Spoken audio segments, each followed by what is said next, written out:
नमस्कार, स्वागत है साहित्यिक झरोखा चैनल पर। आज हम करेंगे विद्यापति की पदावली। ये पदावली राम वृक्ष वेनीपुरी द्वारा संपादित है और इसमें जो आज हम पद करने जा रहे हैं विद्यापति की पदावली से, वो वंदना खंड से लिया गया है। तो आइए यहाँ पर राधा और कृष्ण के भावों को जानने का प्रयास करते हैं। इस पद में जो सखी है, ये राधा की सखी भी है और कृष्ण की तरफ से भेजी गई दूती भी कह सकते हैं इसे। वो जाकर राधा को कृष्ण की परिस्थितियों को या उनकी मनोदशा के बारे में वो यहाँ पर बता रही है। तो सखी क्या कहती है? नंदक नंदन कदम्बक तरुतर, अर्थात नंद के, नंदन यानी कृष्ण, कदम के पेड़ के नीचे, तरु यानी पेड़, तर यानी नीचे, धीरे धीरे मुरली बजाव, कि धीरे धीरे क्या कर रहे हैं? वो मुरली बजा रहे हैं, अपनी बांसुरी बजा रहे हैं। और कहाँ पर बैठकर? कदम के पेड़ के नीचे बैठकर, अर्थात वो मुरली बजाकर किसकी प्रतीक्षा कर रहे हैं? राधा की प्रतीक्षा कर रहे हैं। समय संकेत निकेतन बैसल, बेरी बेरी बोली पठाव, और वो कहाँ पर है? समय यानी जो समय निर्धारित किया था, किस चीज का समय निर्धारित किया था? राधा से मिलने का समय निर्धारित किया था। उसी स्थान पर, निकेतन यानी स्थान, जो संकेत दिया था, मिलने के स्थान का जो संकेत दिया था, स्थान निर्धारित किया था, बैसल, वहीं पर बैठे हैं। और बेरी बेरी, बार बार, बोली पठाव, आवाज देकर बुलाते हैं। उसी स्थान पर बैठे हैं या बार बार वो तुम्हारे लिए संदेश भेजते हैं। पठाव यानी भेजते हैं, बोलकर, क्या बोलकर? संदेश को बोलकर तुम्हारे पास उन्हें भेज रहे हैं या बार बार संदेश तुम तक पहुंचा रहे हैं। सामरी, सामरी यानी सुंदरी, राधा के लिए ये कहा है कि हे सुंदरी राधा, श्यामा राधा, तोरा लागी, तोरा यानी तुम्हारे, लागी यानी लिए, तुम्हारे लिए, अनुखन विकल मुरारी, तुम्हारे लिए जो विकल है, व्याकुल है, कौन? मुरारी यानी कृष्ण, कि तुम्हारे लिए प्रति क्षण प्रति पल जो कृष्ण है वो व्याकुल हो रहे हैं। यमुना के तीर, तीर उपवन उद्वेगल, यमुना के तीर यानी किनारे या तट पर, उपवन में, उद्वेगल, वो व्याकुल हो रहे हैं और व्याकुलता से वो वहां पर तुम्हारी प्रतीक्षा कर रहे हैं। फिरी फिरी ततही निहारी, फिरी फिरी यानी बार बार, निहारी देखते हैं, ततही उसी ओर, किस ओर? जहां से राधा को आना है, कि यमुना के तट पर बाग में कृष्ण व्याकुल होकर इधर उधर घूम रहे हैं और बार बार उसी मार्ग की ओर देख रहे हैं जहां से तुम्हें जाना है, यानी राधा को जाना है। और ये कौन बता रही है कृष्ण की बातें?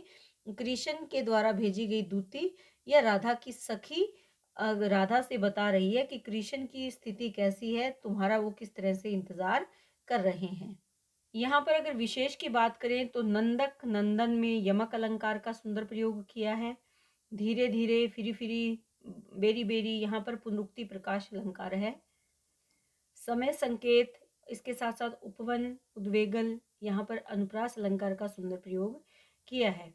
सामरी शब्द राधा के सौंदर्य के लिए प्रयोग किया है और इस शब्द में सार्थकता भी प्रतीत होती है। ये ध्यान में रखें कि यहाँ पर संबोधनात्मक शैली है क्योंकि राधा की सखी उसे संबोधित कर रही है। माधुर्य गुण से युक्त है ये पद। अभिधा शब्द शक्ति का सुंदर प्रयोग है और भाषा की दृष्टि से अगर देखें तो मैथिली भाषा का सुंदर प्रयोग यहाँ पर हुआ है। गोरस बेचई अवैत जाइत, जनी जनी पूछ बनवारी, बनवारी यानी कृष्ण, वो जन जन से पूछते हैं। किस जन से? जो गोरस, गोरस क्या होता है? दूध, दही, मक्खन, घी, जो गाय का रस बेचई, बेचने के लिए आती हैं और जाती हैं। अवैत और जाइत, जो गोपियां उस मार्ग से आती और जाती हैं, किस लिए? गोरस बेचने के लिए, दूध दही आदि बेचने के लिए। कृष्ण उनसे तुम्हारे बारे में क्या कर रहे हैं? पूछ रहे हैं। तो ही मतिमान, हे राधा, तुम, तो ही यानी तुम, मतिमान बुद्धिमान हो। सुमति मधुसूदन, सुमति यानी अच्छी बुद्धि है और वो किसकी है? सद्बुद्धि है, किसकी? मधुसूदन की। कि मधुसूदन यानी कृष्ण भी अच्छी बुद्धि वाले हैं, सुमति वाले हैं, अर्थात तुम दोनों ही बुद्धिमान हो।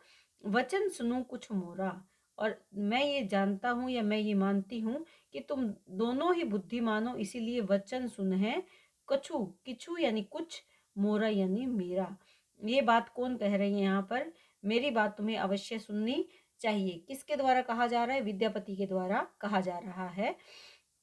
मनई विद्यापति सुन बर जोवती, बर यानी सुंदर यौवन वाली युवती या सुंदर स्त्री। कौन है यहाँ पर? राधा। कि हे राधा, हे सुंदरी राधा, तुम सुनो। और वंद है नंद किशोरा, वंद यानी वंदन करो, वंदना करो। किसकी? नंद किशोर श्री कृष्ण की। तो वो यहाँ पर क्या कहने का अभिप्राय क्या है कि तुम जल्दी से कृष्ण के पास पहुंच जाओ, क्योंकि वो तुम्हारा लंबे समय से इंतजार कर रहे हैं, और उनके पास पहुंचकर उनकी वंदना तुम करो। तो ये कौन कह रहा है? ये विद्यापति कह रहे हैं। तो ये जो हमारा पद है ये पहला ही पद है और वंदना खंड से लिया गया है, ये आप ध्यान में रखेंगे। दूसरा जो पद हम करने जा रहे हैं इसमें राधा की वंदना खंड से ये लिया गया है। राधा की वंदना खंड है जिससे ये लिया गया है। तो आइए देखते हैं कि इसमें विद्यापति जी क्या कहते हैं। वंदना खंड के अंतर्गत ही राधा की वंदना है। ये यहाँ पर क्या कह रहे हैं? देख देख राधा रूप अपार, कि देखो देखो राधा का रूप कैसा है? अपार है, जिसका पार नहीं पाया जा सकता। यानी राधा का सौंदर्य बहुत ज्यादा सुंदर है, ये राधा बहुत ज्यादा सुंदर है। अपूरव के भी आनी मिलाओल, अपूरव, अपूरव यानी अपने आप में अद्वितीय, अपूरव, जिसकी हम कल्पना भी नहीं कर सकते, इतना ज्यादा सुंदर। कै, कै यानी किस, बिही ब्रह्मा या विधाता ने, आनी आकर, मिलाओल, मिलाओल यानी एकत्रित कर दिए हैं। ऐसे लगता है कि किसी ब्रह्मा ने, किसी देवता ने इस अपूर्व सौंदर्य को आकर यहाँ पर मिला दिया है, एकत्रित कर दिया है। अर्थात राधा का जो सौंदर्य है उसे देखकर ऐसे लगता है कि मानो विधाता ने ही सौंदर्य के तत्वों को एकत्रित करके यहाँ पर मिला दिया है। कहाँ पर? खिति तल, खिति होता है पृथ्वी, पृथ्वी या धरा, खिति तल पर लावनी सार। और इसीलिए इस धरा पर, इस धरातल पर, इस पृथ्वी पर लावनी यानी सौंदर्य का सार रूप है। जो राधा का सौंदर्य है वो इस पृथ्वी पर सारे सौंदर्य के तत्वों का समावेश माना जा सकता है। यानी सौंदर्य का सार अगर कहीं देखना हो तो वो राधा के रूप में इस धरती पर विराजमान है, विद्यमान है। अंग ही अंग अनंग मूर्छायत, हेरे पड़े अधीर। यहाँ पर क्या कहते हैं? अंग ही अंग यहाँ पर क्या है? अनंग होता है कामदेव, मूर्छायत मूर्छित हो जाते हैं, हेरे देखकर, पड़े पड़ जाते हैं, अथीर का मतलब होता है अस्थिर। तो इसको अगर पंक्तियों को हम देखें तो राधा के अंगों को देखकर, अंग ही अंग, राधा के अंगों के सौंदर्य को देखकर, अनंग यानी कामदेव, अनंग किसको कहा गया है? कामदेव को, जो प्रेम के देवता है, सौंदर्य के देवता है। कामदेव मूर्छायत मूर्छित हो जाते हैं, कब? हेरे देखकर, पड़े पड़ जाते हैं, अधीर और अस्थिर हो जाते हैं, चंचल उनका मन हो जाता है। किसको देखकर? राधा के सौंदर्य को देखकर। कि कामदेव तो खुद सुंदरता के प्रतीक है, खुद प्रेम के देवता है, लेकिन वो भी राधा के सौंदर्य को देखकर, उसके एक एक अंग के सौंदर्य को देखकर अधीर हो जाते हैं, मूर्छित हो जाते हैं। मनमथ कोटि मथन करूं जे जन, जे जन यानी वो व्यक्ति कौन है यहाँ पर? कृष्ण।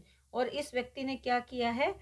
मनमथ, मनमथ भी होता है क्या? मन को मथने वाला कामदेव, कामदेव कोटि करोड़ों, मथन, मथन का मतलब मथा है, या उनका मर्दन किया है, या उनको लज्जित किया है। करु यानी किया है, जे जन यानी जिस व्यक्ति, कृष्ण ने करोड़ों कामदेवों का मर्दन किया है, करोड़ों कामदेव का उनको लज्जित किया है। यानी कृष्ण का सौंदर्य करोड़ों कामदेव के आगे भी, करोड़ों कामदेव को भी विफल कर देता है।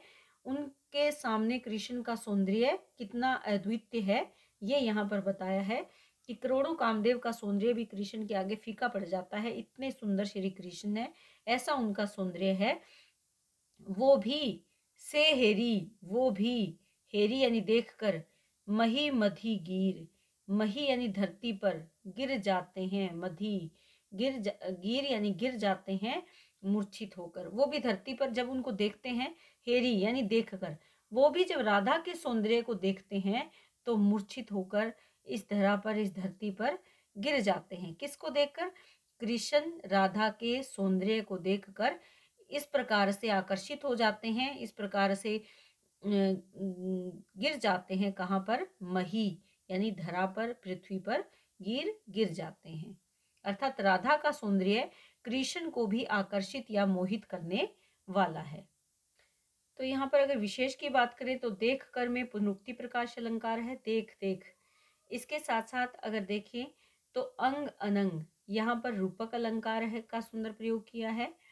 इसके साथ साथ अंग ही अंग अंगना मूर्छायत हेरे पड़े अथीर, यहाँ पर कौन सा है? प्रतीप अलंकार का सुंदर प्रयोग हुआ है। इसके साथ साथ आप ध्यान रखेंगे कि माधुर्य गुण का समावेश है और सुंदर मैथिली भाषा का प्रयोग यहाँ पर कवि ने किया है। कतकत लिखिमी चरण तल न्योछोए रंगिनी हेरी विभोरी। कतकत यानी कितनी ही, लक्ष्मी लक्ष्मी यानी लक्ष्मियां, चरण तल चरण के नीचे, न्योछोए न्योछोए का मतलब होता है न्योछावर होना, न्योछोए यानी न्योछावर होना। कितनी ही लक्ष्मियां उनके चरणों के नीचे न्योछावर हो जाती है। रंगनी हेरी विभोरी, रंगिनी रंगिनी यानी सुंदरी, विभोर हो जाती है। किसको देखकर? किसको? राधा को। कि राधा को देखकर, राधा के सौंदर्य को देखकर कितनी ही सुंदरियां विभोर हो जाती है। करु अभिलाख मन ही पद पंकज, करूं करती हैं, अभिलाख यानी अभिलाषा, मन ही मन में, पद पंकज चरण कमल, जो कमल के समान सुंदर चरण है। अहोनिसी, अहोनिसी यानी दिन रात, कोर अगोर, कोर यानी गोद में, अगोरी यानी रक्षा करो। तो यहाँ पर वो क्या कहना चाहती हैं? यहाँ पर ध्यान दें कि अहोनिशी यानी दिन और रात वो अपनी गोद में लेकर उनकी रक्षा करना चाहती हैं। तो यहाँ पर राधा के सौंदर्य की बात की गई है कि केवल पुरुष ही नहीं बल्कि युवतियां भी राधा की ओर आकर्षित होती है, और कितनी ही लक्ष्मियां हैं जो उनके चरणों में न्योछावर जाती है, कितनी ही सुंदरियां हैं जो उसके चरणों की आभा को देखकर विभोर हो जाती है, आकर्षित हो जाती हैं, और मन में ये अभिलाषा करती हैं कि उनके जो चरण कमल के समान सुंदर हैं उनको अपनी गोद में लेकर रात दिन उनकी रक्षा वो करे या उनकी सेवा वो करे। तो यहाँ पर माधुर्य गुण का प्रयोग हुआ है। ध्यान दें कि अभिधा शब्द शक्ति का सुंदर प्रयोग है, व्यंजना शब्द शक्ति का सुंदर प्रयोग है, साथ में पद में संगीतात्मकता का भी प्रयोग किया गया है, यानी पद में संगीत का प्रयोग यहाँ पर हुआ है। और श्रृंगार रस का सुंदर परिपाक भी यहाँ पर है। तो आज हमने वंदना की, कृष्ण की मनोदशा को जाना जब वो राधा से मिलना चाहते हैं, उसके साथ ही राधा की वंदना से संबंधित जो पद आज हमने किया है उसकी व्याख्या यहाँ पर हुई है। तो उम्मीद करती हूँ कि ये पद आपके लिए उपयोगी सिद्ध होंगे। बहुत बहुत धन्यवाद। इसी तरह चैनल से जुड़े रहें, लाइक शेयर और सब्सक्राइब करते रहें।